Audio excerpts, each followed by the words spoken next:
I, 54, female, raised two daughters as a single mother after their father passed away when they were young. Gloria, 28, female, and Margot, 25, female. Losing him was the hardest thing we had ever been through, but we clung to each other and made it through. I always believed I did my best to raise them equally, to love them the same, to make sure they never felt alone. They were incredibly close growing up, practically inseparable. They shared everything: clothes, secrets, inside jokes, dreams for the future. Gloria, being the older one, was always protective of Margot. If anyone even looked at Margot the wrong way, Gloria was the first to step in. I never imagined that one day Gloria would be the reason Margot's entire world came crashing down. Margot met Jeremy, 30, male, 3 years ago at a mutual friend's party. They hit it off instantly, like they had known each other their whole lives. Within 6 months, they were living together, and I could tell how deeply in love they were. Jeremy was everything I could have wanted for my daughter: smart, kind, hardworking. He had a stable job as an investment banker, treated Margot like she was his whole world, and never failed to make her laugh. He fit into our family so easily, like he was meant to be there. Gloria seemed genuinely happy for her sister. She helped Margot plan the wedding, pick out dresses, organize the bridal shower, making sure every little detail was perfect. She even insisted on being the maid of honor, saying she couldn't imagine anyone else standing beside Margot on her big day. I remember thinking how sweet that was. How lucky Margot was to have such a supportive sister. The wedding was planned for June at a beautiful hotel. We had spent months obsessing over every little thing: the dress, the flowers, the seating arrangements. Margot was practically glowing with happiness at the rehearsal dinner. Everything seemed perfect, but there were signs I ignored. Gloria had been acting strange in the weeks leading up to the wedding, distant, distracted. She would appear for hours without much explanation, always having some vague excuse about work or errands. She was constantly checking her phone, always on edge. Margot didn't think much of it, assuming her sister was just busy or stressed from helping with the wedding. But now I know the truth. The morning of the wedding, everything unraveled. Margot called me in a panic. Jeremy was missing. He wasn't answering his phone and not responding to texts. None of his groomsmen had seen him. At first, I tried to calm her down, reassuring her that maybe he had cold feet, but would come around. After all, weddings were stressful. But as the minutes turned into hours, it became clear something was very, very wrong. And then, 2 hours later, I got a text from Gloria. The betrayal was beyond anything I could have ever imagined. As it turned out, Gloria and Jeremy had been sneaking around behind Margot's back for months. They had planned this all along, waiting until the absolute worst possible moment to drop the most devastating bombshell. When Margot found out, she collapsed. It wasn't just heartbreak, it was complete and utter devastation. She couldn't breathe, she was shaking uncontrollably, and we had to call an ambulance. At the hospital, she was in shock, unable to stop crying, unable to eat, unable to drink. She had to be given IV fluids because her body was shutting down from the stress and dehydration. And as if the emotional pain wasn't enough, we had to deal with the humiliation of canceling a wedding that over 200 guests had been invited to. The whispers, the pitying looks, the endless explanations, it nearly broke her. Gloria, meanwhile, tried to defend herself. She had the audacity to say that she and Jeremy were in love and that you can't help who you fall for. And to make things even worse, she actually tried to go through with the wedding using the venue we had already paid for, the decorations we had chosen, and even attempting to serve Margot's wedding cake at her own reception.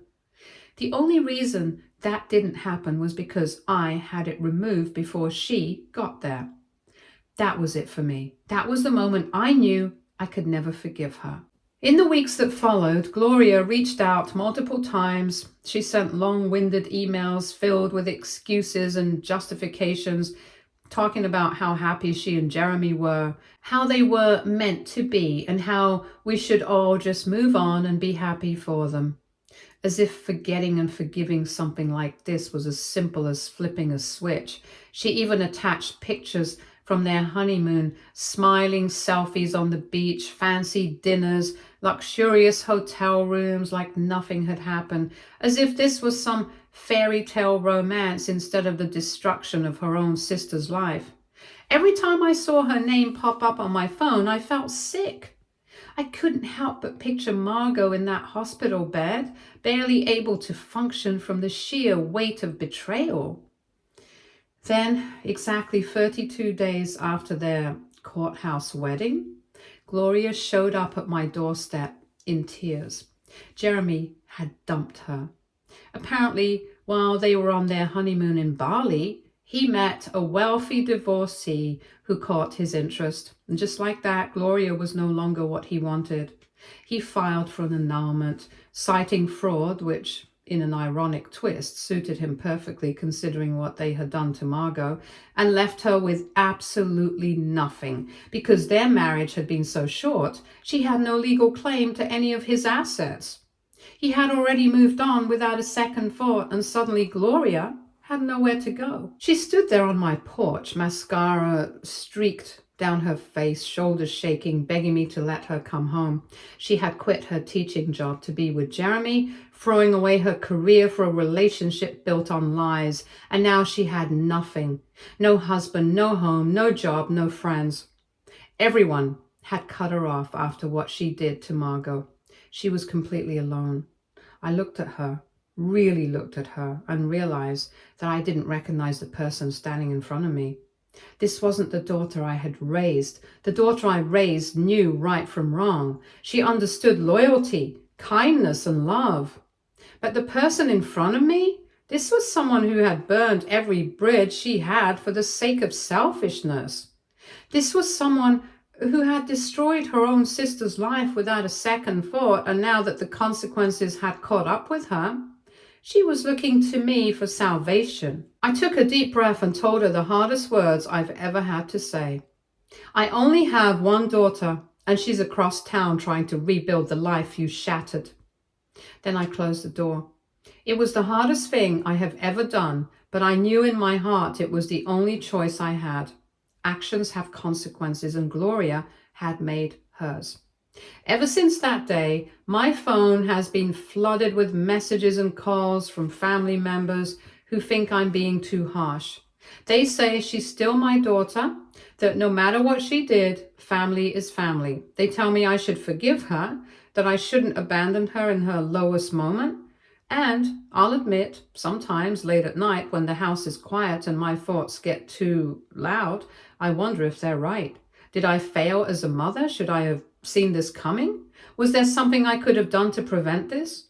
And the hardest question of all, was I wrong to turn her away? But then I think of Margot. I think of the moment she found out, the way she crumbled, the way she could barely function for weeks. I think of how she still flinches when someone says Gloria's name, how the light in her eyes hasn't been the same since that day. And every time I even consider letting Gloria back into my life, I remember that pain. I remember the devastation. So here I am, still questioning myself and still replaying it all in my head. Was I wrong for shutting the door on my own daughter? Am I the bad person for refusing to help her now that she's the one who lost everything? Update 1. Hey everybody, the response to my post has been overwhelming, and writing everything down has helped me process my thoughts better. So many people reached out with support, advice, and even shared their own stories of betrayal and heartbreak. Made me realize that while this situation is uniquely painful for our family, we are not alone. Several people asked for updates, so here's what's happened in the last couple of days. Gloria hasn't stopped trying to contact me. Yesterday morning, I woke up to 47 missed calls and over 60 text messages from her. She's been cycling between angry accusations and desperate pleas for help. One moment she's furious, cursing me for abandoning her when she needs her mother most. And the next, she's begging for just 5 minutes to explain herself. The emotional whiplash is exhausting. I've had to block 3 different numbers she's using to reach me, and yet I know she'll probably find another way. What's making all of this even harder is that we keep discovering more painful details about what happened before the wedding. One of Margot's bridesmaids finally worked up the courage to tell us that she had actually caught Gloria and Jeremy in an intimate moment at the bridal shower 2 months ago. She had convinced herself that she must have misunderstood, because who would ever believe that the maid of honor would betray her own sister like that? She's been carrying so much guilt, wondering if speaking up sooner could have stopped everything before it spiraled out of control. The betrayal runs even deeper than we initially realized. Gloria had been using Margot's wedding planning sessions as a way to get closer to Jeremy. Every time Margot asked her sister to help with venue visits, menu tastings, or floral arrangements, Gloria would arrange to arrive early or stay late just to spend extra time with him. She manipulated the entire process, using her role as maid of honor to cover up what was really happening. This wasn't some drunken mistake or moment of weakness. It was months of calculated, deliberate deception. The more I think about it, the more it makes my stomach turn. How could she do this to her own sister?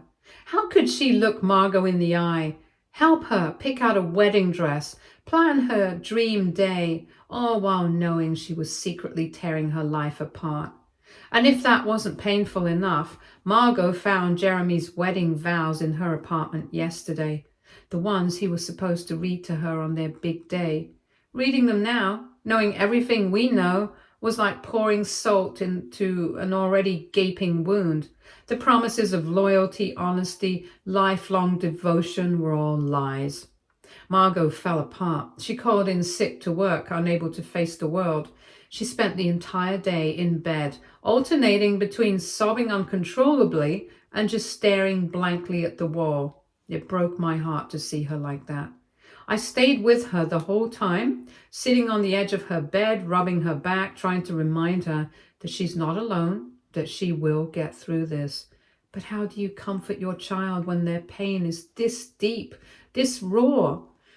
There are no words that can take it away. I don't know what comes next. I don't know if Gloria will ever truly understand the weight of what she's done. I don't know how long it will take for Margot to start healing. All I know is that we're taking it one day at a time, and right now, that's all we can do. The family is divided. My sister thinks I'm being too harsh on Gloria, arguing that blood is thicker than water and that everyone deserves a second chance. Funny she wasn't saying that when Gloria borrowed $5,000 from her last year and never paid it back. Money that, in hindsight, was probably spent on secret dates with Jeremy. It's amazing how people's sense of forgiveness changes when they aren't the ones directly affected. My brother, on the other hand, is firmly on Margot's side. He's been nothing but supportive and has even offered to let Margot stay at his lake house for a few weeks if she needs to get away from everything. He told her she deserved a break from all the reminders and whispered sympathies, and honestly, I think it's a good idea. What's truly disturbing is realizing just how long this betrayal was in the making. While helping Margot pack up some of her things, we found a birthday card from Jeremy dated just 2 weeks before the wedding. In it, he wrote about their future together, their plans to start a family, and how he couldn't wait to call her his wife. The same day he wrote those words meant to reassure her of his love and commitment. His credit card statement showed that he was having dinner with Gloria at an expensive restaurant across town. The level of deceit is almost incomprehensible. How do you lie like that so easily to someone who trusts you completely? It makes me sick. Gloria's latest attempt to reach out came through her cousin Amy. Amy forwarded me a long email Gloria had sent her, detailing how Jeremy had supposedly pursued her and how he convinced her they had a special connection that he never had with Margot. Gloria painted herself as the victim, claiming she had tried to resist, but that the heart wants what it wants. As if that justifies everything. The part that pissed me off the most was when she mentioned that she and Jeremy would sometimes meet in the same coffee shop where he had proposed to Margot, acting as if their affair was some beautiful star-crossed romance rather than a cold, calculated betrayal. I don't know what reaction she was hoping for, but if anything, it only made me angrier. The hardest part in all of this is watching Margot try to keep her dignity intact while struggling to hold herself together. She's still going to work, still pushing herself to keep up her routine, but I can see the toll it's taking on her. Yesterday, she had to sit through a team meeting where they discussed upcoming projects, including one with the same client who had offered to DJ her wedding as a gift. These little reminders are everywhere, and each one is like a fresh wound, reopening just as she starts to feel like she's gaining some stability. Jeremy, for his part, has had no direct contact with Margot, just his lawyer. A formal letter arrived requesting the return of family heirlooms he had given her, including his grandmother's pearl necklace that was supposed to be her something borrowed for the wedding. The same necklace that Gloria was photographed wearing at their courthouse ceremony. The calculated cruelty of it all is staggering. It's not just a betrayal, it's the complete lack of remorse. The coldness, the entitlement, it makes my blood boil. For now, I'm focusing on helping Margot heal while also trying to keep my own sanity intact. We've started having dinner together every night, something we haven't done regularly since she moved out for college. Sometimes we talk about what happened, other times we deliberately avoid the subject. Last night, we tried to make her grandmother's lasagna recipe and completely botched it, but for the first time in days, we ended up laughing. It wasn't much, but it was something, a small moment of light in all this darkness. I'll update again if anything significant changes, but for now, we're just taking it one day at a time. Update 2. Things have taken several unexpected turns since my last update, and I'm still trying to make sense of it all. Yesterday morning, I received a call from Gloria's best friend, Kate. She was worried because Gloria hadn't been answering her phone for 2 days, which was unusual, even considering everything that had happened. Kate had gone to check on her at the motel where she'd been staying, only to find that Gloria had checked out 3 days ago. No one knew where she was. Despite everything, I felt that familiar maternal panic rise in my chest. No matter what she's done, she's still my daughter, and the thought of her out there, possibly in danger, was unbearable. I spent hours calling hospitals, checking with relatives, and even reaching out to a few of her old co-workers to see if anyone had heard from her. Nothing.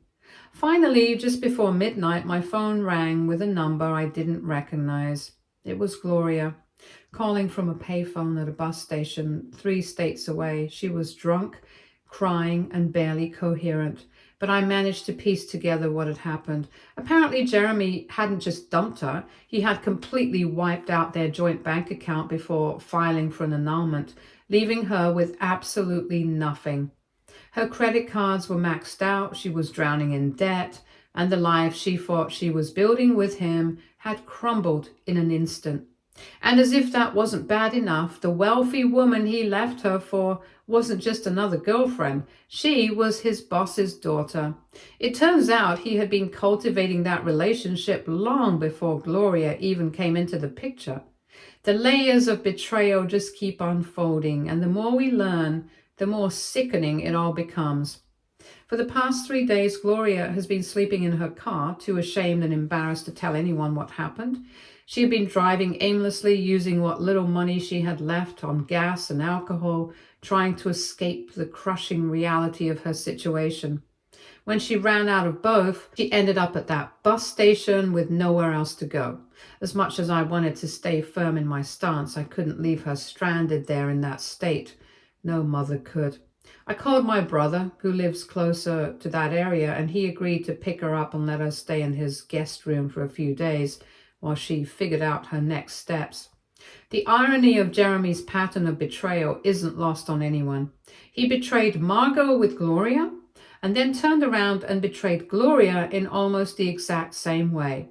It's like a never-ending cycle, and Gloria is finally feeling what it's like to be on the receiving end of it. She's devastated, but the truth is it's hard to feel much sympathy when she willingly participated in causing the same heartbreak for her sister. Actions have consequences, and she's now experiencing hers firsthand. Meanwhile, Margot has been dealing with her own challenges. She ran into Jeremy's mother at the grocery store, and the encounter left her shaking with anger. This woman actually had the audacity to suggest that everything that happened was somehow Margot's fault, that if she had been more attentive to Jeremy's needs, none of this would have happened, as if Jeremy wasn't a grown man responsible for his own choices. But instead of crumbling, Margot stood her ground. She looked Jeremy's mother in the eye and told her exactly what she thought of her son's behavior before walking away with her head held high. When she told me about it later, I could see something shift in her, like she was finally reclaiming a piece of herself. That old spark, the strength and confidence she used to carry so effortlessly, was starting to return. The family dynamics, however, have gotten even more complicated. Some relatives are pushing for a reconciliation, insisting that we should all get together for Thanksgiving to heal as a family. They seem to think that a big meal and a few forced smiles will magically erase the pain and betrayal we've all been dealing with. But the truth is, some wounds don't heal over turkey and stuffing. Ironically, the same aunt who has been lecturing me about forgiving Gloria was just complaining last week about how Gloria borrowed several of her designer handbags before the wedding and returned them covered in wine stains, likely from one of her secret dates with Jeremy. Going through Margot's wedding planning materials yesterday, we found something that made my blood absolutely boil. Among the lists of venues, caterers, and seating charts, there was a detailed spreadsheet that Gloria had put together. At first, it looked like a standard budget tracker, something she had created to help Margot stay organized. But as we looked closer, we realized something sickening. Gloria had been secretly inflating the costs of different wedding expenses and pocketing the extra money. What was supposed to be a helpful tool had actually been a running ledger of her own theft. Based on what we could piece together, she had stolen nearly $3,000 this way. The methodical nature of it all, the sheer level of deceit, it was chilling. Meanwhile, Jeremy's boss's daughter has been trying to reach out to Margot through mutual friends. She claims she had no idea about any of this and that Jeremy told her he was already separated when they met. Maybe she's telling the truth, maybe she's not. It doesn't really matter at this point. The damage has already been done. If anything, it just proves that Jeremy was always one step ahead, playing multiple people at once, while ensuring that none of them knew the full story. My brother called this morning with an update on Gloria. She's a complete mess. One moment she's sobbing about losing Jeremy, and the next she's scrambling to justify everything she did. She keeps saying that she truly believed he was her soulmate, that she thought they were meant to be together forever. My brother, never one to sugarcoat things, pointed out that she had watched Jeremy make those exact same promises to Margot. How could she possibly believe she would be any different? Hearing that seemed to break something in her, and she just cried harder. And if that weren't enough, the wedding venue called yesterday about the deposit we had paid. They wanted to let Margot know that they'd be happy to transfer it to another date if she wanted to keep her options open for the future. The call completely blindsided her, and before I could even ask what she wanted to do, I saw the tears welling up in her eyes. But this time they weren't the same grief-stricken tears she'd been shedding for weeks. This time they were angry. "I don't want anything to do with that place anymore," she said, her voice shaking. "Let them keep the money. I just want to move on. I'll update again if anything major happens, but for now, we're just trying to navigate this new reality the best we can." Update 3. The past 48 hours have brought even more revelations and changes to our situation, and honestly, I don't even know how to process it all. Just when I think things can't get more complicated, another layer of betrayal or heartbreak gets uncovered. Gloria is back in town. My brother, who had taken her in temporarily, couldn't handle her emotional state anymore. She was either crying, raging about Jeremy, or trying to justify everything she had done. Eventually, he bought her a bus ticket home just to get her out of his house. She's staying with our cousin for now, but that situation's already tense. Apparently, Gloria has been moody and unpredictable, and our cousin's already regretting agreeing to taking her in. Last night, things escalated again. Gloria showed up at Margot's apartment building completely drunk. Instead of just ringing Margot's doorbell, she started buzzing random apartments until someone let her in. She then spent nearly an hour sitting in the hallway outside Margot's door, alternating between sobbing and yelling about how sorry she was. Margot could have called the police, but instead she called me. Even after everything Gloria did, Margot still didn't want to see her get arrested or humiliated any further. I drove over as fast as I could and found Gloria slumped against the door, barely able to keep her eyes open. Getting her into my car was a struggle. She kept trying to go back to Margot's door, insisting that she needed to explain everything. I had to be firm with her, telling her that Margot didn't owe her anything and that she needed to leave her alone. Once I got her back in my house, she had sobered up a little and she dropped a bombshell. She's pregnant. She showed me the tests, multiple positive results. She said she found out last week, but hadn't told anyone except Jeremy. According to her, his reaction was cruel and immediate. He told her to take care of it and then blocked her number. When she tried to show up at his work to talk to him in person, his boss's daughter, his new fiancée, threatened to file harassment charges against her. I didn't even know how to feel. Becoming a grandmother is supposed to be a happy thing, but instead, it just feels like another mess we now have to untangle. Gloria keeps saying that this proves she and Jeremy were meant to be together, that this is some kind of sign that their love was real. I had to bite my tongue to keep from saying what I was really thinking. Getting pregnant by a man who is already engaged to someone else doesn't make it love. It just makes it another consequence of bad choices. Telling Margot about the pregnancy was one of the hardest things I've ever had to do. She didn't react right away. She just sat there in silence for a long time, staring at the floor. Then, after what felt like forever, she finally asked one question. Did she get pregnant before or after my wedding day? Gloria swears it was after, but given her history of lying, I honestly don't know what to believe anymore. This news has only made the divide in our family even worse. Some relatives are insisting that we have to rally around Gloria because there's an innocent child involved. Others think she's making it up for attention and sympathy. My sister's already planning a baby shower while my brother refuses to even acknowledge the pregnancy. As if things weren't already bad enough, we found out something that makes my stomach turn. Remember those wedding planning meetings Gloria had with Jeremy? Turns out they weren't just meeting up for secret dates. Gloria had actually been helping Jeremy move money around before the wedding, setting up accounts in her name so he could hide assets from Margot. They were planning the betrayal on multiple levels. The fact that my own daughter not only stole her sister's fiancé, but also helped him financially prepare to abandon her is beyond comprehension. Meanwhile, Margot is handling things with more strength than I ever could have imagined. She started talking to a counselor who specializes in betrayal trauma, and it seems to be helping. She's also seriously considering moving to our brother's city for a fresh start.